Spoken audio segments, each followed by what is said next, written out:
Hello? Is anybody out there? I got a story to tell. Somebody's got to hear my story. I need to write. I try to get you off my mind, but I can't get you off of my face. If I could sing, I would echo words about her beauty within a verse. I'm a roach in a world of rage. In shackles and chains. The wax, the melting wax begins its journey down the length of the wick. Transformation. Transformation. Building. Jay Ivy, what's happening, man? What it do, man? How you feeling? I'm good, man. Hey, Jay Ivy. Hey, what's happening? Thanks for coming out, man. We really appreciate it. Man, it's my pleasure to be here, man. Mr. Poet, writer, photographer himself. So they say. Any other hats you wear? Let's see. Actor, marketing strategist. Nice. Do workshops, so you guess you put teacher on there. Okay. Voice of the city. Okay. You know. All right, so He's a Renaissance And so man. on and so forth. so how does it feel to be like one of the most respected poets, like worldwide, not just in the States? Man, you know, like, I mean, even to hear that is definitely humbling. I've been doing my thing for a minute. It's definitely an honor to know that people tune in with you and respect what you do. You know, 'cause whoever has a mic in their hand, they want to reach as many people as they can. So to know people in tune is such an honor. You know what I mean? I'm grateful for it. Okay. So how did you get started? What got you going? What inspired you, or who inspired you to get into the field, different fields that you're in? Man, well, it started in high school. Uh-huh. My English teacher, my junior year of high school, my English teacher, Miss Argy, shout out to Miss Argy. She made me do a show after hearing a homework assignment. And you know, I was the shy, reserved kid, you know what I mean? But she told me I had a nice speaking voice, and she, like I said, made me do a show. My first time on stage, I received a standing ovation, and I was like, yo, I like that, you know what I mean? Like, that was fun. Let's do that again, you know. So I just got immediately, you know, I just fell in love with performing and the stage, and then later on, I really dove into writing poetry when I was down at Illinois State. Started writing poetry and added that to my performing, you know, and it's just been one thing after the next. So it was a very natural transition into performing for me, you know. And as far as influences, you know, I had my mom's was a huge influence. My dad, he was actually a DJ on WVON back in the mid-'80s, early mid-'80s. So, you know, it was something that just kind of runs in the blood. Yeah, you know what I mean? My uncle, he was a band director down in Mississippi Valley. They were the first band to be invited to the White House to play for the president, Magnificent 100. So it's in the blood. It's natural, you know. Great history. Yeah, you know, so, you know, just continue the legacy. So dreams don't come true, they are true. Yeah. So how important is this to live by? Man, I feel like, you know, everybody, they once they realize that what you do in life, every moment is a part of the dream, it makes it just that much more real. You know, you realize that every step counts. You know, the dream isn't, you know, getting to this grand stage. The dream is starting out. The dream is having an idea. The dream is having passion. The dream is going after it every day. The dream is the ups and downs, you know. So to me, you know, dreams, you know, when I came up with that quote, like I was actually in the studio with Kanye, just did Never Let Me Down record, and that quote popped in my head, and you know, it was so surreal, you know what I mean, but it made me realize that everything that I've done, like even me being in high school on stage for the first time was a part of the dream, you know what I mean, like it's all a part of it, so to me it's very important to live by. So how was it working with Kanye? Oh, it was a blessing. He worked fast. He know what he want. He a genius. You know what I mean? So it was one of those. You know, you show up. You like, you ready? Yeah, I'm ready. You hop in. You do it. Boom, 1, 2 takes, and then all right, let me do it again. Nah, that's good. We straight. We got it. Wow. You know, so it was one of those moments. You know what I mean? You won't forget. You know. So, I mean, I'm a writer too. So, what are some of the things that you love about writing? Man, writing, I mean, you can just create your own world, you know what I mean? Like, that's I think the biggest thing for me is, like, I can be, or, be whatever I want to be. I can tell whatever story I want to tell. I can create this world and invite people to it. You know, so I mean, it's just freedom. You know what I mean? Like you put your thoughts out there. You just feel free. You grow from it. You learn from it. You know, and that's for me one of the biggest things is I always just strive on growth. You know, I always want to look back and like, okay, I'm in a better position than I was yesterday or last year. You know, so growth is definitely the most important factor. And every time I put a pen to a page, I'm growing. I'm learning, you know, new things about myself. I'm discovering new things about me. You know, that I didn't know was there. You know, so that's one of the things I love about writing. That's what's up. I mean, I know that you're. I'm sorry. That's okay. Go Go ahead. ahead. So, Ms. Carmen, how you doing? I'm already Mr. Ivy. I'm great. I was gonna ask you, who inspired you to really like do this? Because you know, I always when I was a poet, doing the spoken word and all of that, Maya Angelou, you know. So who would you say that actually inspired you? Well, I think the three or four top people. One, my mother, when she first found out that I had this gift, she really, really encouraged me. She really went hard on me, pushing to write more, and like she would take my work, and she was a manager, a supervisor at a dialysis unit. My mother's a nurse, a retired nurse. So she would publish my work in her monthly newsletter. At the same time, I was very, very influenced by Dr. Martin Luther King and you know, the power of his voice and his words. You know, I always wanted to for my voice to project the way his voice did and have that impact. It just impacts your soul, you know.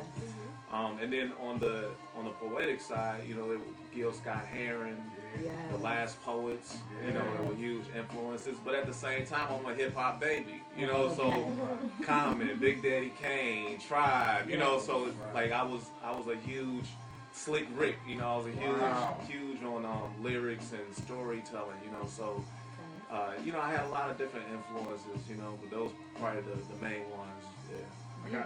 I got a question.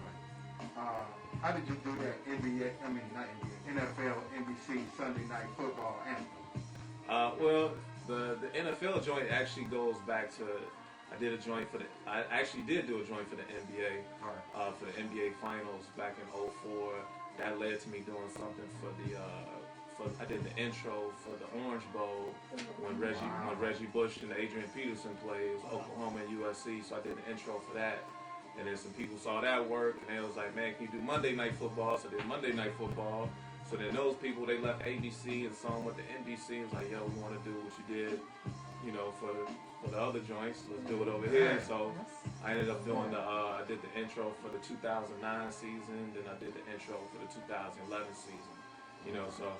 Yeah, y'all tuned in. You know, I'm a sports head too. I play, you know, hey, you gotta get it in. You know what I mean? Hey, you're looking for a white girl. I'm gonna put that out there. So, I mean, Jay, Ivy, how does it feel becoming the first African American poet to pretty much represent Chicago on the Russell Simmons HBO Death Poetry, you know, performing, you know, your captivity poem, I Need to Write. So how does it feel to represent Chicago and be the first African American to represent Chicago on the show? Man, it's an honor because first and foremost, I love this city. You know, like everything about me is Chicago. You know, from my upbringing, the way I speak, the way I talk, you know, the influences I've had over the years, everything is Chicago. So when it came time for a show like HBO Deaf Poetry, for a poet, that was like going to the Olympics. Right. It was like, yeah, we've arrived. You know what I mean? Right. So it was the whole story. We ain't got time for the whole story, but in a nutshell, I did a perform for a friend at a barbecue, and her father was there, and her father told Stan Lathan, the director, about me. So then Stan was like, you know, want to see him do a show. So the next day, I just happened to get a call to do a show out in LA.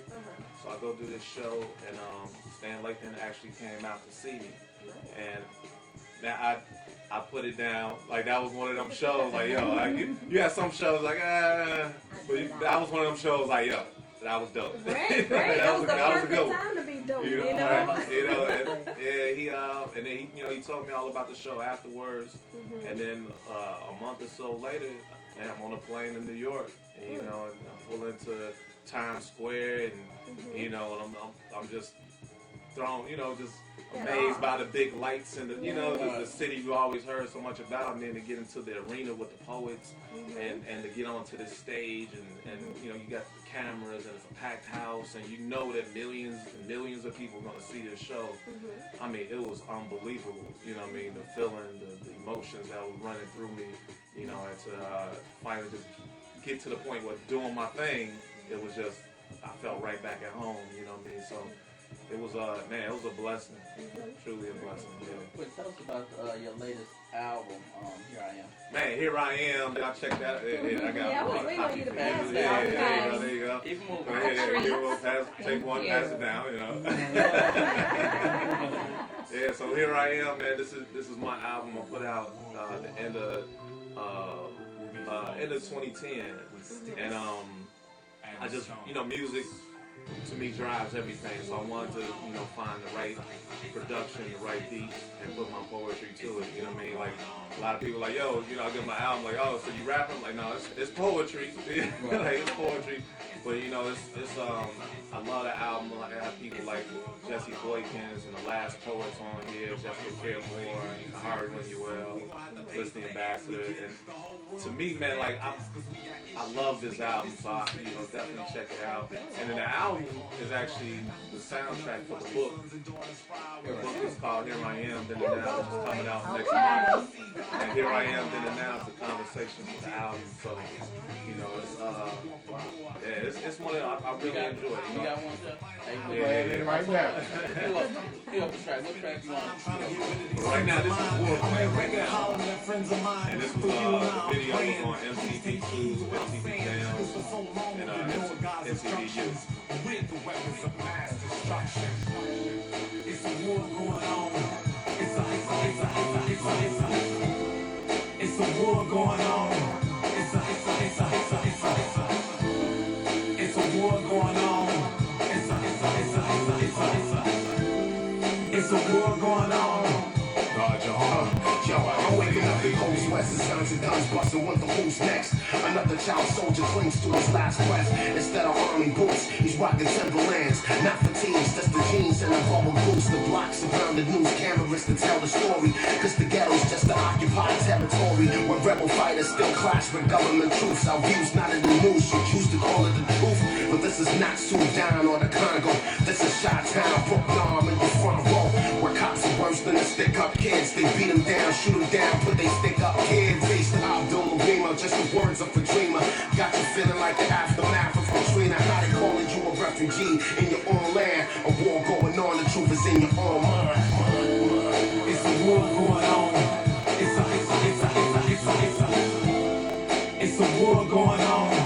It's a war going on. It's a war going on. Guard your home. Nobody safe. I don't need IMAX to see that I'm living in Chirac. You see, it's a war outside and nobody's safe. It used to be overseas, now I see your face. On your doorstep is where war is kept. The playground is the battleground. It's a real battle now. The cattle now is genetically modified. Whoever told you that the beef we eat don't matter live? You see, that's part of the strategy. The war ain't physical, it's about spirituality, which translates into ideology and foreign policy. They hand out orders while they battle over borders. Back home, they don't support us. They encourage mothers to abort us. Try to convince them that they can't afford us. They calling in the National Guard and they marching toward us. The intel says we're in hell, under spells, battling angels that fail. Planes flying in the buildings, strollers blowing up. The headlines filled with killings on boards and blue rolling up. A 1-year-old baby girl got gonorrhea, and how's that growing up? More than ever, the devil's been showing up. Don't confuse it. You don't believe me? Man, you can hear it in the music.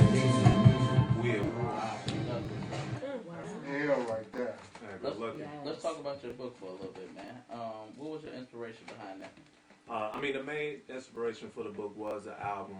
I wanted to, dive a little bit more in depth into the lyrics and just the process of creating the album. So you have a lot of discussion about the times and the society we're in and how these times inspired the lyrics. I didn't want to just put out a poetry book, but I do have an additional poetry section in the back, with pieces like I Need to Write in It, Never Let Me Down, Dear Father. And I just wanted to start this dialogue, and just start a discussion. I know we got a lot of music and entertaining music, but I wanted to put something that make you think at the same time as you bob your head and dance, whatever. So so the book is a follow-up to that. Okay. That's hot. Well, on the Jay Davis show, we like to put people on the spot. Yeah. So give me some of your favorite poets, past and present. Favorite poets, past and present. J. Ivy, past and present. No, but like I said earlier, Gil Scott-Heron, Last Poets, Mary Baraka, of course, cats like Red Storm, Bleak Youssef, Jessica Care Moore, my girl FM Supreme, Tahari D, my man Chicago Pope. yeah, Sheehan, my girl Georgia Me, man, who else? I said Jessica, Saul Williams, of course, my man Lennon, and on and on and on. Wow. I mean, how does it feel being a Grammy Award-winning artist? Man, it just shows you that you're on the right path. Yeah, you you know what are I mean? more than on the right path. You are representing Chicago in a major, major way. Not just Chicago, but yourself, your family. I know your parents are extremely proud. Yeah. I mean, I'm proud of you. And it's my thank first you. time meeting you. I'm just like blown away by your accomplishments and the things that you're achieving. And it's so inspiring to a lot of young people out here. It should be inspiring to a lot of young black men, even women. So definitely big ups to you for doing your thing and representing Thank you. well. No doubt, Jay. Hey, question, Jay. Your mic's a little static. Yeah, your It's like- mic sounds it like sucks. a bad Wendy's drive-thru. No. Like, no. Like, it's terrible. It's Don't talk. It's, Just listen. But how was it? How was it when you made that joint with my man Phil G? Go with me. Oh man, that was Phil G, man. Phil G, first and foremost, he's just a good dude. You know what I mean? Like, he's just a good person, And then he's talented on top of that, So when he called me in to do it, it was like, of course, like when? When we doing it, So I mean, it was fun. I love the record. It feels good. I think it's gonna be a record that's gonna be around for a long time. And man, big shout out to him, man, for just inviting me to be on the joint. Yeah. Shout out to Bill G. I was just at the Shrine on Thursday. They did an Outkast tribute. Oh, dope. And Bill G and Q Villa killed. They covered Hootie Hoo. Oh, and they killed. I know they So did. it was dope. Yeah. so do you have a tour lined up for your book? Yeah, right now, I'm kicking off the book at Buddy Guy's Legends on April 15th. Okay. So April 15th, y'all come through and kick it with me there. We'll be doing some stuff in New York. I've been doing some stuff, like some pre-release performances. I just got back from Phoenix and LA. I did a few shows out that way. And I did something in San Diego with Deepak Chopra. Okay. Y'all familiar? So I was a guest speaker at Deepak Chopra's annual conference. Wow. So I got a chance to perform. It was a 3-day conference and I performed every day. And there was a lot of innovative thinkers and world influencers in the room. So it was a beautiful time performing there, and I got to present the book as well. So yeah, definitely gonna be setting up more shows and getting it out there. Well, we read in your bio that you gave Mr. Ordinary People himself, John Legend, his name. Like, how did that come about? Actually, it was the night that I recorded Never Let Me Down. So we listened to the record a million times. Of course, you record one of them records, you go listen to it a million times. So then Kanye, he was like, "Yo, you heard this singer named John Stevens?" I was like, "Yeah, I've been hearing about him in New York." He was like, "Man, let me play this for you." So he played this song. I think Will I Am produced the track. So song was off the chain. I'm blown away. So then an hour later, John Stevens comes in the studio. I was like, what's up, man? I'm Jay Ivy, man. I heard your music. I was like, man, it's amazing. I was like, it sounds like that music from the old school, man. I was like, the music, I was like, it sounds like one of the legends. Like, I was like, man, you a legend. You a legend. I was like, matter of fact, that's what I'm going to call you from now on. I'm going to call you the legend. So I started calling John the legend, John the legend. So then a couple of days later, we all in the lounge. We out at Record Plant out in Hollywood in the studio. So we all in the lounge.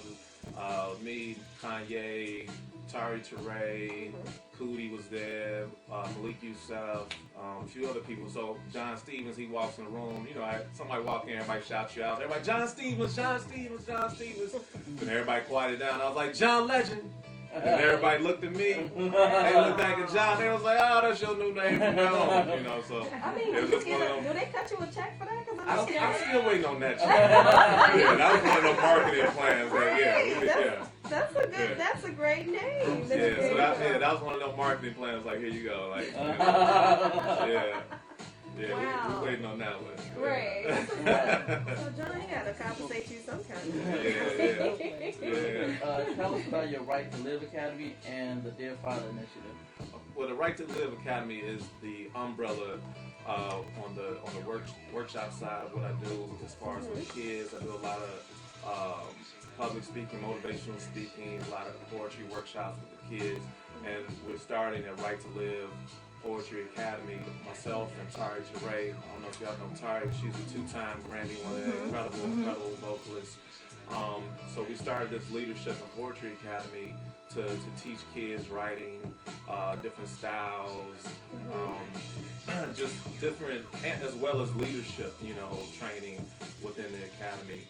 The Dear Father Initiative is a component underneath the Right to Live Academy, and the Dear Father Initiative was created from my poem, Dear Father. I don't know if y'all ever had a chance to hear Dear Father, but it's one of them heartfelt pieces. I had a chance to do it on Def Poetry, and from that, I found that a lot of people have healed from it.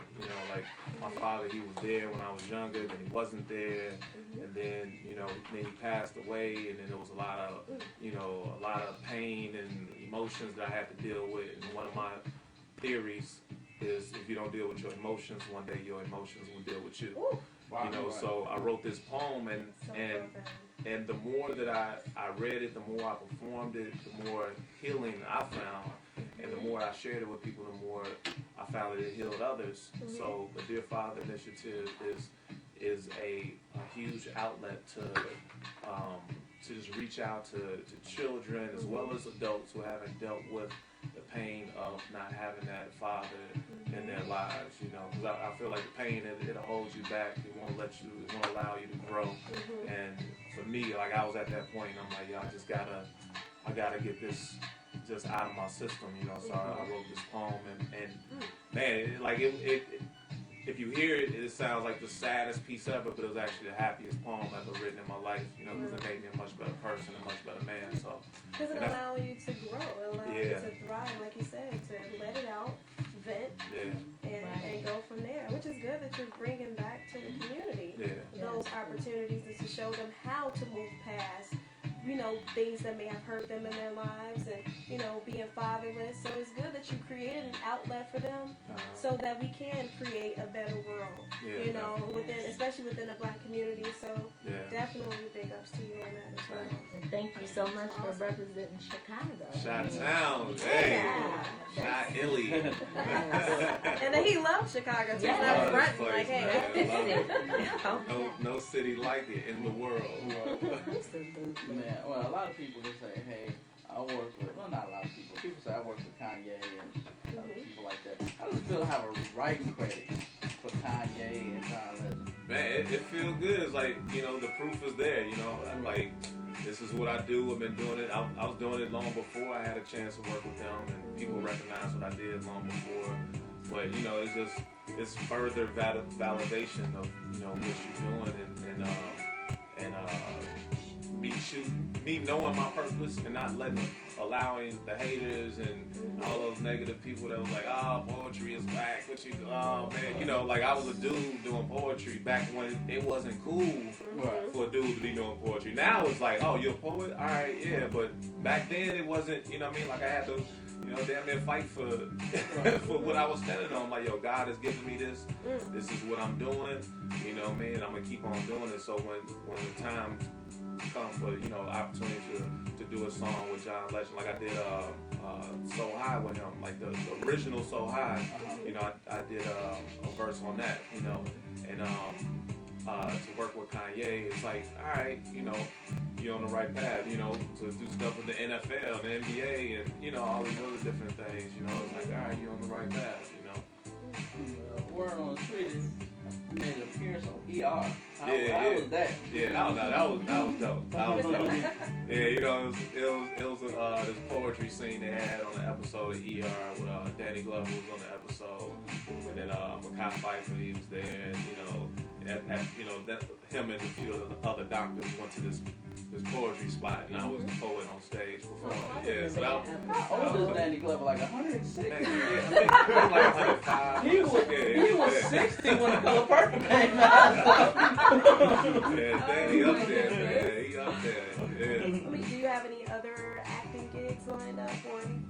Yeah, like I've been, like acting was actually my first love. Like I always wanted to act, and like I said earlier, I just kind of naturally fell into performing and doing poetry. But acting is definitely something I want to do. I actually just shot a spot 2 days ago for Bombay, this Bombay Sapphires little commercial they're doing for the arts, and you know, so that was cool because it was one of those.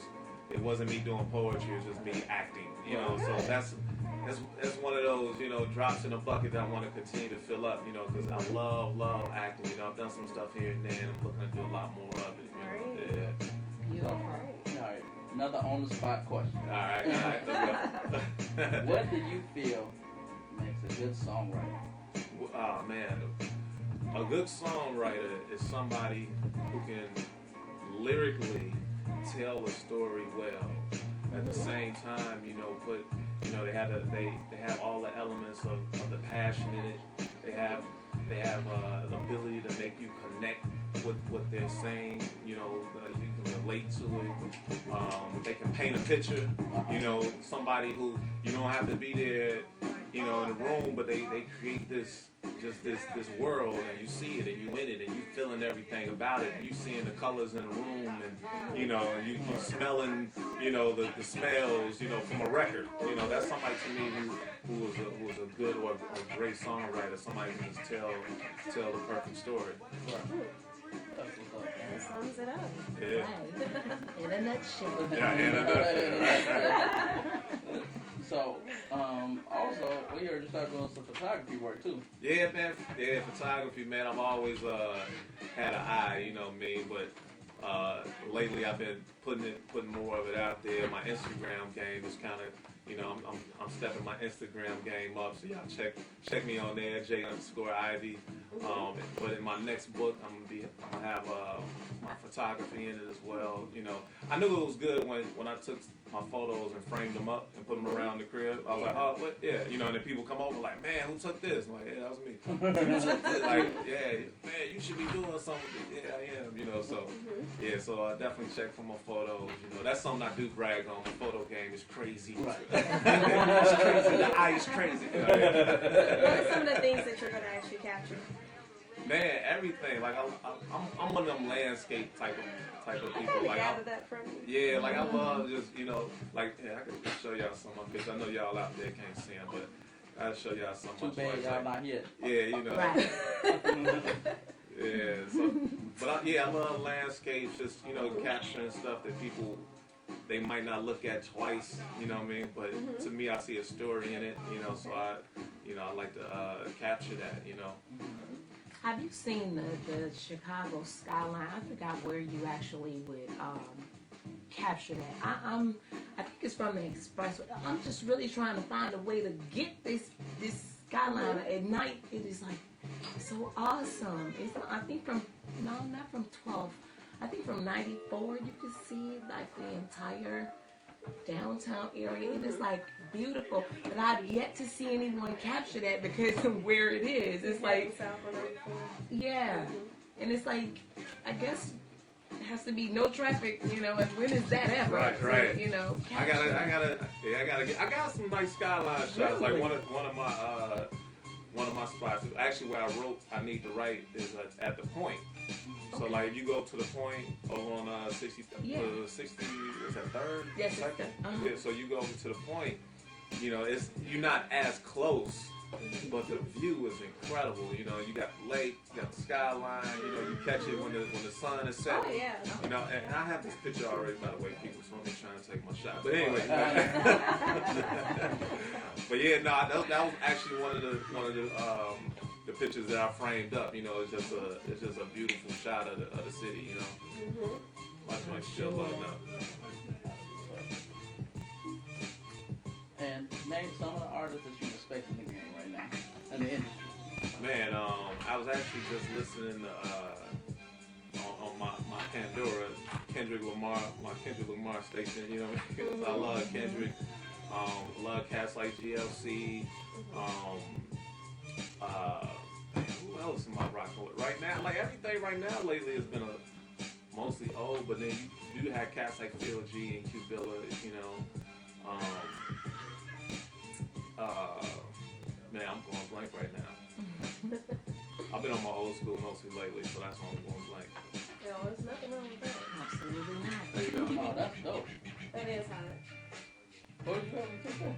This is out south. Wow. Wow. Okay. It doesn't even look That's- real. no, it, look it like, doesn't. it looks like something you downloaded off the internet or something. Yeah, It's that that's how we do perfect. it. Beautiful. It's multi-talented already. Yes. Wow. Okay. That is hot. You need to sell those. Yeah. Oh, we plan on it. Oh, yeah. I already knew it. You're a businessman, so I already knew it. Gotta do that. Okay, Ivy, if people want to reach you, what's the best way to reach you, man? Man, the best way to reach me is on Twitter, J_IVY. You can reach me there. You can reach me on my website, J-Ivy or J-Ivy.com. Yeah, pretty much there. Twitter, Facebook. I'm on Facebook, J-Ivy. You know, yeah. That's what's up, man. Well, we appreciate you coming out, taking time. Man, it was a pleasure to be here, man. Appreciate y'all having me on here, man. No The problem. Jay Davis Show. Isn't it ideas? Right. Isn't it? Love it. Love it. Love it. Jay, we right back from a quick break. Jay, Ivy, where can people find your book at, man? Man, come April 15th, go to my website, j-ivy.com. It'll have all the info for the book, doing CD, book, baby, and all that. So it'll be everywhere, internet, all that. You can order your online versions and all that. Or you can just catch me on the street, you know what I mean? And I'll have them for you. All right, that's what's up. But April 15th, definitely come to Legends, man. I'm doing a book concert. I got Zajay and Tari Teray backing me up. So it's going to be a real dope show. So y'all can definitely come there, support that moment. And definitely gonna have plenty of books then. All right, cool. All right, now we can go on break. Albert Einstein stated, I know not with what weapons World War III will be fought, but World War IV will be fought with sticks and stones. It's a war going on. I hate love songs, but I'm writing one for you. What's up? This your girl Jamisha Trice, and I'm listening to The Jay Davis Show every Saturday from 2 to 4. Jay Davis, you nasty.